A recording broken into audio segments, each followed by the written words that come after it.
നമസ്കാരം. മലയാളി വാർത്തയിലേക്ക് സ്വാഗതം. അർദ്ധരാത്രി കാഞ്ഞിരപ്പള്ളി പാറത്തോട്ടിയിലെ കടലിൽ കയറിയ മോഷ്ടാവിനെ കുടുക്കി കാഞ്ഞിരപ്പള്ളി പോലീസ്. അർദ്ധരാത്രി കടയിൽ കയറി മോഷണം നടത്തിയ മോഷ്ടാവിനെ കുടുക്കാൻ പോലീസിന് സഹായകമായത് കള്ളന്റെ നടത്തത്തിന്റെ ശൈലിയും ഉറക്കച്ചടവും. കഴിഞ്ഞ ദിവസം രാത്രിയിലുണ്ടായ മോഷണത്തിൽ പ്രതിയെ സിസിടിവിയുടെ സഹായത്തോടെയാണ് Kanjirappally station house officer Prasad എബ്രഹാമിന്റെ നേതൃത്വത്തിലുള്ള സംഘം പിടികൂടിയത്. പോലീസിന്റെ തന്ത്രപരമായ നീക്കവും നിരീക്ഷണവും ഫലം കണ്ടതോടെ മോഷ്ടിച്ച പണം കുഴിച്ചിട്ട് പോലും മോഷ്ടാവിന് രക്ഷയുണ്ടായിരുന്നില്ല. പ്രതിയുടെ അറസ്റ്റ് രേഖപ്പെടുത്തി നടപടിക്രമങ്ങൾ പൂർത്തിയാക്കിയ ശേഷമാകും പോലീസ് പേരും വിവരങ്ങളും പുറത്തുവിടുക. കഴിഞ്ഞ ദിവസം അർദ്ധരാത്രിയിലായിരുന്നു കേസിനാസ്പദമായ സംഭവം. കാഞ്ഞിരപ്പള്ളി പാറത്തോട് സ്വദേശിയായ രഘുവിന്റെ കടയിലാണ് കഴിഞ്ഞ ദിവസം രാത്രി 1:50 മോഷണം നടന്നത്. ആദ്യം രാത്രി 1:50 കടയിലെത്തിയ പ്രതി മോഷണം നടത്താൻ ശ്രമിച്ചെങ്കിലും കട തുറക്കാൻ സാധിച്ചില്ല.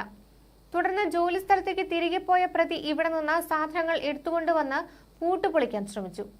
എന്നാൽ ഇതിന് സാധിക്കാതെ വന്നതോടെ ഇരുമ്പ്, കമ്പിപ്പാര അടക്കമുള്ളവ എടുത്തുകൊണ്ടുവന്ന് പൂട്ടുപൊളിക്കുന്നത് സിസിടിവി ക്യാമറ ദൃശ്യങ്ങളിൽ വ്യക്തമായി കാണാം. രാവിലെ കടയിലെത്തിയ ആളുകളാണ് മോഷണം നടന്ന വിവരം അറിഞ്ഞത്. തുടർന്ന് ഇവർ സ്ഥലത്തെത്തി പരിശോധന നടത്തി. ഇതിനുശേഷം Kanjirappally station house officer inspector Prasad Abraham വർഗീസിന്റെ നേതൃത്വത്തിലുള്ള പോലീസ് സംഘം സ്ഥലത്തെത്തി.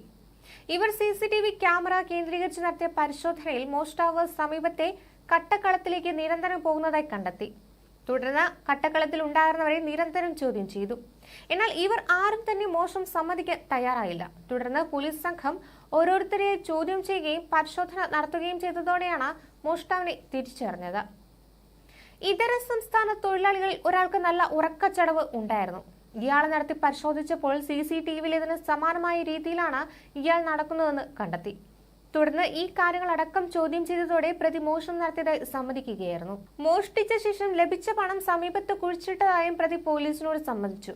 ഇയാളെ കസ്റ്റഡിയിലെടുത്ത് വിശദമായി ചോദ്യം ചെയ്തു വരികയാണ്. അതിനിടെ മറ്റൊരു സംഭവത്തിൽ വയനാട് തിരുനെല്ലിയിൽ കഞ്ചാവുമായി യുവാവ് പിടിയിലായി. കോഴിക്കോട് പുറക്കൊട്ടേരി സ്വദേശി സജീറിനെയാണ് കഞ്ചാവ് കടത്തുന്നതിനിടെ പോലീസ് അറസ്റ്റ് ചെയ്തത്.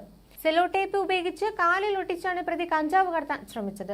മഴ നനഞ്ഞ് നടന്നു വരികയായിരുന്ന സജീറിനെ കണ്ട് അസ്വാഭാവികത തോന്നിയപ്പോഴാണ് പോലീസ് വിശദമായ പരിശോധന നടത്തിയത്. തുടർന്ന് 720 ഗ്രാം കഞ്ചാവാണ് പ്രതിയിൽ നിന്ന് പോലീസ് പിടിച്ചെടുത്തത്. ഇരു കാലുകളിലെയും തുടയിൽ സെല്ലോ ടേപ്പ് വെച്ച് ഒട്ടിച്ചാണ് സജീർ കഞ്ചാവ് കടത്താൻ ശ്രമിച്ചത്. ഇയാളെ അറസ്റ്റ് ചെയ്ത് പോലീസ് കോടതിയിൽ ഹാജരാക്കി. 19 വയസ്സുകാരനായ സജീർ കോഴിക്കോട് 4 വയൽ പുറക്കാട്ടേരി സ്വദേശിയാണ്. കർണാടകയിലെ ബൈരക്കുപ്പയിൽ നിന്ന് കടത്തിക്കൊണ്ടുവന്ന കഞ്ചാവ് കേരളത്തിൽ വിൽപ്പനയ്ക്കായാണ് കൊണ്ടുവന്നതെന്ന് പോലീസ് പറഞ്ഞു. കഴിഞ്ഞ ദിവസം വയനാട്ടിൽ ബൈക്കിന്റെ ഹെൽമറ്റ് ധരിക്കാതെ വന്ന യുവാക്കളിൽ നിന്നും പോലീസ് പരിശോധനയിൽ 604 ഗ്രാം കഞ്ചാവ് പിടിച്ചെടുത്തിരുന്നു. ന്യൂസ് ഡെസ്ക്, മലയാളി വാർത്ത.